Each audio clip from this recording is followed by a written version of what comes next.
அரசியல் பாரம்பரியமிக்க குடும்பத்தில் இருந்து வந்துள்ள உதயநிதி ஸ்டாலின் தமிழ்நாடு மக்களுக்கு பல நன்மைகளை செய்வார் என விஜய் ஆண்டனி வாழ்த்தியுள்ளார். தமிழகத்தில் துணை முதல்வராக பொறுப்பெடுத்திருக்கிறாரு. என்னோட வாழ்த்துக்கள். ரொம்ப ஜோவியலான பர்சன், எல்லாத்தையும் எளிமையாக பழகக்கூடிய ஒரு பர்சன் அவர்.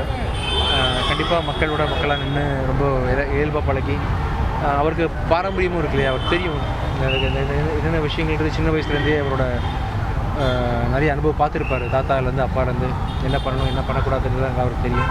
கண்டிப்பாக ஒரு திறம்பட ஆழ்வார்னு நினைக்கிறேன். I wish all the best அவருக்கு உதயநிதி. அடுத்து தளபதி அவரோட அரசியல் இல்லை அதாவது சினிமாலேருந்து தான் எல்லாருமே ஆக்சுவலாக Kalaignar sir, Jayalalithaa madam, MGR sir எல்லாருமே அங்கேருந்து தான் வந்துட்டுருக்குறாங்க. ஸோ இதில் அடுத்ததாக இவரும் ஒரு முயற்சியை மேற்கொள்கிறாரு. வாழ்த்துக்கள். நான் இல்லைப்பா, நிறைய பேர் இருக்கீங்களே, அதான் விஜய் இருக்கிறாரு, நிறைய பேர் இன்னும் விஷால் இருக்கிறாரு, நாம் என்ன பண்ண போகிறோம். துணை முதலமைச்சராக பொறுப்பேற்றுள்ள உதயநிதி ஸ்டாலினுக்கு வாழ்த்து தெரிவித்துள்ள நடிகர் சத்யராஜ், சமூக நீதி காப்பதில் சமரசம் இல்லாத போராளி என்றும் வாழ்த்தியுள்ளார். வணக்கம்.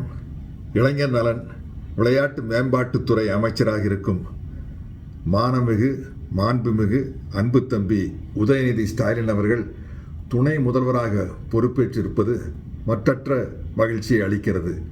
சமூக நீதி காப்பதில் சமரசமில்லா போராளியாக திகழும் அவருக்கு வாழ்த்துக்களை கூறிக்கொள்வதில் பெரியாரின் தொண்டனாக பெருமை கொள்கிறேன்.